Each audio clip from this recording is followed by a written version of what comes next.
स्वागत है आप सभी का मेरे YouTube चैनल एजुकेशनल स्टोरी में।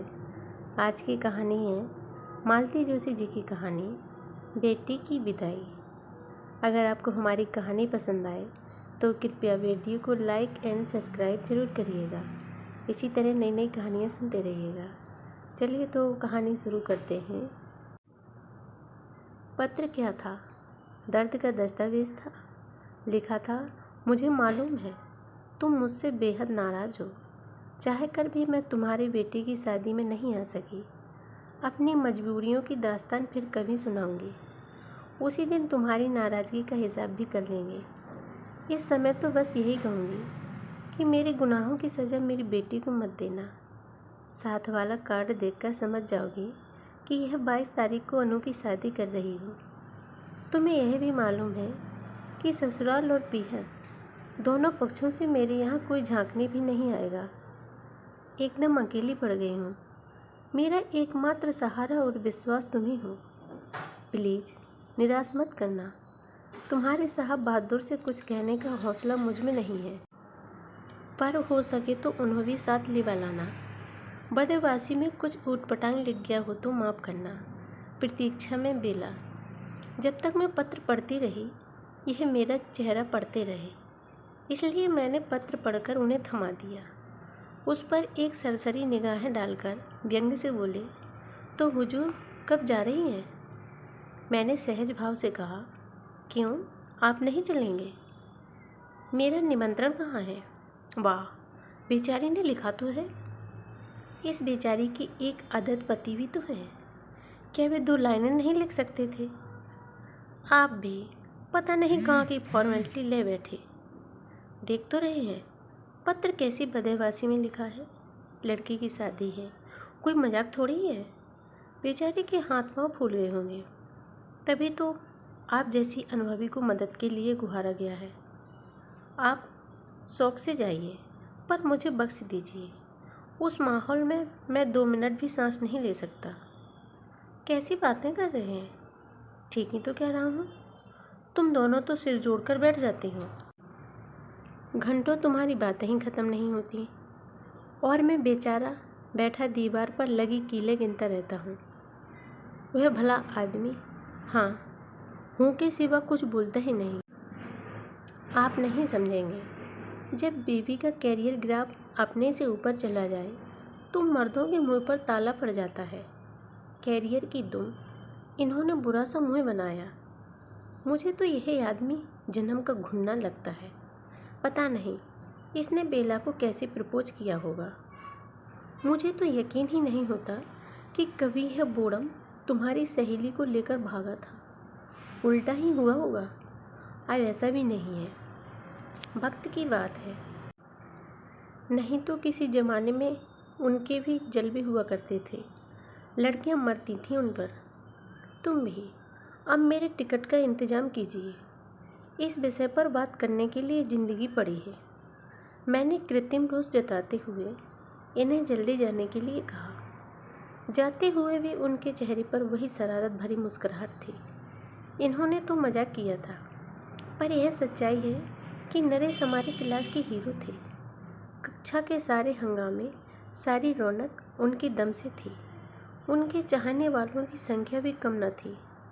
अपने साधारण रंग रूप के बावजूद जब बेला ने उन्हें हथिया लिया तो कितनों ही के दिल पर सांप लौट गए थे। पर पता नहीं क्यों इतना हंसोड़ और जिंदा दिल आदमी भीतर ही भीतर राख होता चला गया। कुछ लोग अपनों से अलग होकर जी नहीं पाते। शायद घर परिवार से कट जाने का दुख नरेश जी को भी घुन की तरह खाता रहा, या कि फिर बेला की उपलब्धियों की तले उनका व्यक्तित्व दबसा गया। फिर उठाकर जीना वे जैसे भूल गए। जो भी हो, एक बात साफ है कि पहले वाले नरेश जी अब बिल्कुल पहचाने नहीं जाते। उस दिन जब मैं रिक्शे से बेला के घर के सामने उतरी तो वह घर भी मुझसे पहचाना नहीं गया। रंग रोगन से एकदम नया लग रहा था। दरवाजे पर आम के पत्तों का बंधन बार झूल रहा था। मकान के ऊपर विद्युत सज्जा की तैयारियां चल रही थीं। बेला का बड़ा बेटा नीचे खड़े होकर इलेक्ट्रीशियन को निर्देश दे रहा था। मुझे देखते ही वह दौड़ा आया। मेरे पैर छूकर उसने अटैची ले ली और भीतर तक छोड़ आया। वहाँ बेला का छोटा बेटा बचे हुए कार्ड्स दोस्तों की मदद से निपटा रहा था। मुझे देखकर उसने माँ को आवाज़ दी। पल्लों से हाथ पहुँचते हुए बेला दौड़ी आई और मुझसे लिपट गई। पूरा घर पकवानों की सौंधी खुशबू से गमक रहा था। पता चला आंगन में छोटी सी भट्टी लगी हुई है। हलवाई सेब और मठरियाँ उतार रहा है। स्टोर रूम और दालान में सामान ठसाठस भरा हुआ था। बोरे, कनस्तर, छोटी बड़ी शीशियों और सब पर बाकायदा चिट्टे लगी हुई थी। आटे से लेकर इलायची, केसर तक सब पर लेबल चिपके हुए थे। तुमने तो अच्छी खासी तैयारी कर ली है।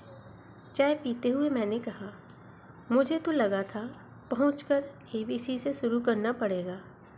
असली तैयारी तूने अभी देखी कहाँ है।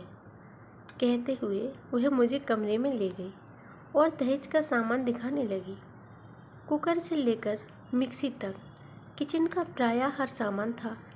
इसके अलावा 11 कामदार बनारसी साड़ियाँ, 11 सलवार सूट, शॉल, कार्डिगन और 5 तोले का सेट।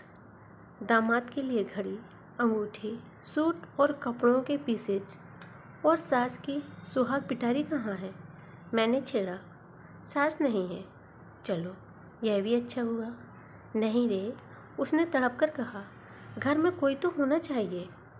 अब मैं यह सब जो अपनी हैसियत से बाहर कर रही हूँ, घर में कोई हो तो जो इसे देखे, भले ही नाक भौं सिकोड़े, पर देखे तो। अरे तू सास ना सही, घर में और लोग तो होंगे। पर मेरी इस बात का जवाब मिलने से पहले ही बेला को किसी ने पुकार लिया। वह तो शादी का घर था। उसके नाम की पुकार तो लगी ही हुई थी। रात तक फिर उसे चैन से बैठना नसीब न हुआ। नरेश जी बड़ी देर बाद नजर आए। तब मुझे याद आया कि बेला ने एक बार भी मेरे पति के बारे में नहीं पूछा था। सारे उल्हाने मन ही मन में रह गए। इसलिए मैंने नरेश जी से ही शिकायत की। श्रीमान जी, इस शादी में शिरकत करना चाहते थे, पर आपने निमंत्रण ही नहीं भेजा। मेरे निमंत्रण की तो कोई विसार ही नहीं है।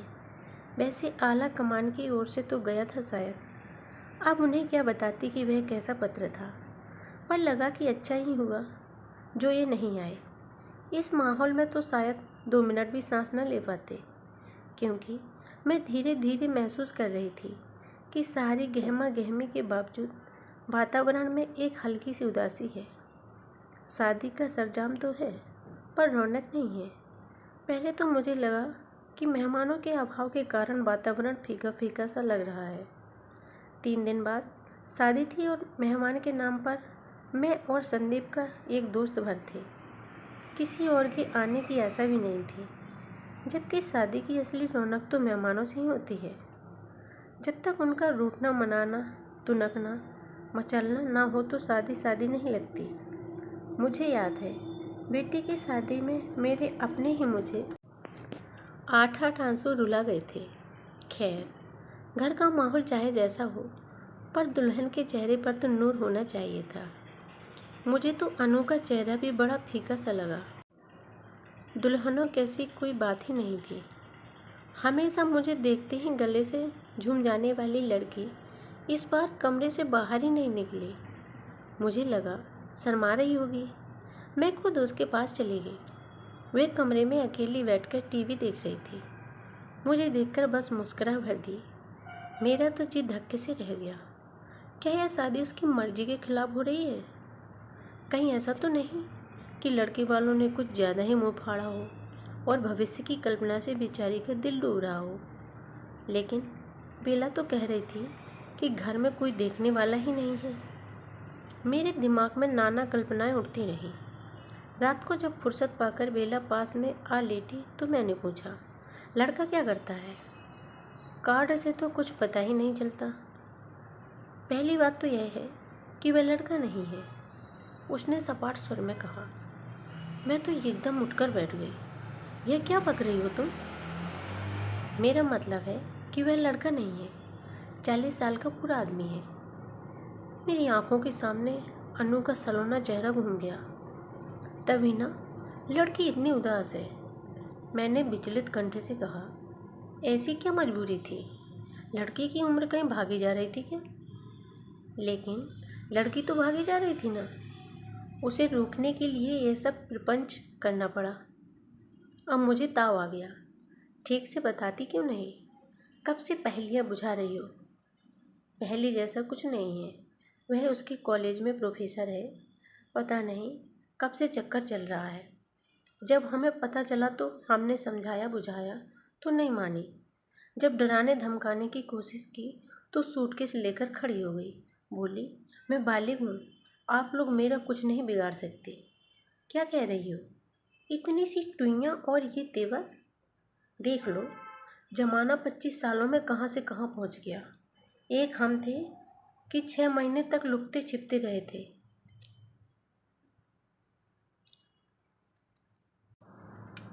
बड़ी मुश्किल से हाथ पांव जोड़कर उसे मनाया कि देवी, जहाँ कहोगी ब्याह देंगे, पर इस तरह हमारे मुँह पर काली पोतकर मत जाओ, नहीं तो लोगों को कहने के लिए हो जाएगा कि अम्मा ने यही संस्कार दिए हैं। ऐसी माँ और क्या सिखाएगी? बेला की आवाज़ में अजीब सा दर्द था। अपनी बदनामी शायद अब भी टीस रही थी। बात बदलने की गरज से मैंने पूछा, कुंवारा तो है ना? कहता तो है। वैसे लोगों का भी यही कहना है कि बिहार के किसी बज्र देहात में एक ब्याहता बैठी इसके नाम को रो रही है। बरसों से उसका मुँह नहीं देखा। तुम्हें खोजबीन तो कर लेनी थी। किसके लिए? तुम्हें शादी के अवैध हो जाने का डर है ना? उससे क्या फ़र्क पड़ता है? मैं तो बिना शादी के ही उसके घर में बैठने को तैयार थी। फिर क्या? मेरा सिर, मेरा तो मुँह जैसे कड़वा हो गया। शादी का सारा स्वाद ही जाता रहा। समझ में नहीं आया कि जिस शादी में किसी की आस्था नहीं है उसका इतना सरंजाम क्यों? पूरा घर लगा हुआ था। बेटे बेचारे कुली बने हुए थे। पैसा पानी की तरह बह रहा था। उस दिन जब बेला को 5वीं बार अलमारी खोलनी पड़ी तो वह भी झुंझला उठी। तुम लोग सब मिलकर मुझे लूट ही लोगे क्या? मैंने कहा, यह काम ही ऐसा होता है। एक बार फैल जाए तो समेटना मुश्किल हो जाता है। शादी हो या घर का बजट, ये कभी पूरा नहीं होता। पर इतना फैलाने की ज़रूरत ही क्या थी? नरेश, जो अब तक मौन दर्शक बने हुए थे, उन्होंने पहली बार जबान खोली। सौमित्र तो रजिस्टर्ड मैरिज के लिए ही कह रहे थे, पर यही नहीं माने। ये दुनिया को दिखाना चाहती है कि बिटिया अपनी मर्जी से नहीं, हमारी मर्जी से शादी कर रही है, और ये अपनी इस जिद के लिए इतनी बड़ी कीमत चुका रही है। बेला एकदम तो न गई। ओफो, जिस बात को आप समझते नहीं उसमें बोलते क्यों हैं? खैर, बोलने का अधिकार तो मुझे वैसे ही नहीं है। जबान खोलने का अधिकार तो सिर्फ उसी को होता है जो रुपया लगाता है, और मेरे पास तो इतना फालतू रुपया भी नहीं रहा। इसके बाद नरेश जी उठकर चले गए तो शाम तक नज़र नहीं आए। तुम्हें मेरे सामने उनका इस तरह अपमान नहीं करना चाहिए था। अपमान की बात नहीं है रे, पर मुझे चिढ़ होती है। मेरे पास भी फालतू पैसे नहीं हैं। GPF से लोन लिया है मैंने। अनु की कहीं और शादी होती तो क्या यूं ही हो जाती? तब भी तो यह सब करना पड़ता। मैंने कोई जवाब नहीं दिया। कुल मिलाकर यह सब मुझे अच्छा नहीं लग रहा था। शादी ब्याह की जिम्मेदारी पति पत्नी की साझा जिम्मेदारी होती है। अकेले औरत उसे अपने कंधों पर उठाकर चलना चाहे तो चिढ़ तो होती ही है, उसे भी और दूसरों को भी। शाम को बेला जरा ढंग से तैयार होकर मेरे पास आई। बोली, 2-4 ज़रूरी घर निपटाने हैं, हो जाऊं? कल तो फिर निकलना ही नहीं हो सकेगा। वैसे बाई सब्जी रोटी बनाकर रख गई है। अनु कुकर चढ़ा देगी। तुम लोग समय से खाना खा लेना, हमें देर भी हो सकती है। मैंने कहा, वाह, अनु कुकर क्यों चढ़ाएगी? मैं यहाँ किस लिए हूँ? रात को जब अनु किचन में खटर पटर करने लगी तो उससे भी मुझे यही कहना पड़ा, अनु तुम क्यों परेशान हो रही हो? मैं यहाँ किस लिए हूँ? परेशानी की क्या बात है, मैं रोज़ ही कुकर चढ़ाती हूँ। मैंने उसके हाथ से दाल चावल के डिब्बे लेते हुए कहा, मुझे मालूम है तुम यहाँ रोज़ कुकर चढ़ाती हो, शायद वहाँ जाकर भी रोज़ चढ़ाओगी, पर अब 2-3 दिन तुम किसी काम में हाथ नहीं लगाओगी। क्यों? अरे दुल्हन होने के कुछ खास प्रिविलेजेस होते हैं। You are supposed to sit quality and look beautiful. वह हंसती। तो क्या आंटी अब भी इस नौटंकी में शामिल हो गई हैं? कैसी नौटंकी? यह नौटंकी नहीं तो क्या है? जिस शादी में किसी की भी आस्था नहीं है, उसके लिए इतना भव्य आयोजन किया जा रहा है। कल तक मेरे ये भाई मरने मारने पर उतारू थे। मम्मी का ऑर्डिनेंस जारी होते ही भीगी बिल्ली बन गए हैं। पापा का वश चले तो इस कार्यक्रम में किसी को फटकने ना दें। वे ही मम्मी को पीछे बैठाकर हर जगह निमंत्रण दे आए हैं। सबसे ज़्यादा हंसी माँ पर आती है। कल तक जिस आदमी के लिए 100 गालियाँ निकलती थी, आज उसी के लिए सूट सिलवा रही हैं, अंगूठी बनवा रही हैं। यह सब नाटक नहीं तो क्या है? मुझे तो देखकर उबकाई आती है। अनु, तुम्हें तो खुश होना चाहिए कि अपना सारा विरोध भूलकर ये लोग तुम्हारे लिए इतना सब कुछ कर रहे हैं। यह सब तो वे अपनी खुशी के लिए कर रहे हैं। मैंने तो यह सब कुछ नहीं चाहा था। बस ये लोग खुशी खुशी हाँ कर देते तो मैं धन हो जाती, पर वही नहीं हुआ।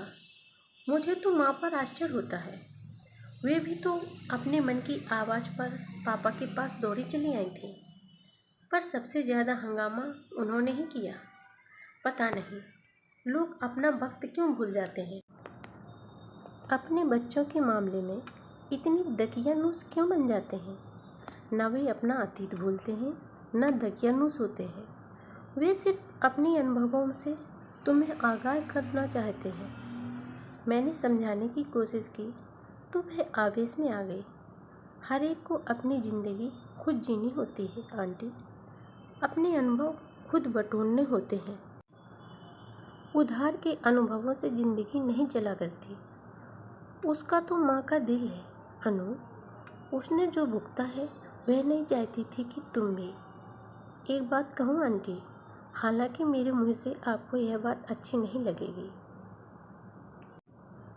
सच तो यह है कि माँ का चुनाव ही गलत था, इसलिए उन्हें इतनी परेशानियाँ झेलनी पड़ी। जिंदगी कोरी भावुकता के सहारे नहीं चलती, उसके लिए नीचे ठोस जमीन चाहिए। इन लोगों का रोमांस तो इतना फुसफुसा था कि पहली सच्चाई की चोट भी न सह सका। तब से अब तक वे बस लड़ते ही जा रहे हैं। दोनों के मन में एक दूसरे के प्रति इतनी कड़वाहट भर गई है कि मुझे यकीन ही नहीं होता कि ये लोग कभी एक दूसरे पर जान देते थे। बड़ों के बारे में ऐसी बातें नहीं करते अनु। मुझे मालूम था आपको बुरा लगेगा, लेकिन आंटी, क्या सारा दोष छोटों का ही है? बड़ों को भी तो अपनी मर्यादा का ख्याल रखना चाहिए। पहले ज़माने में बुजुर्ग अपने राग द्वेष पर्दे में रखते थे। यहाँ तो कुछ भी दबा ढका नहीं है। मेरा तो सारा बचपन ही इनकी झड़पें सुनते बीता है।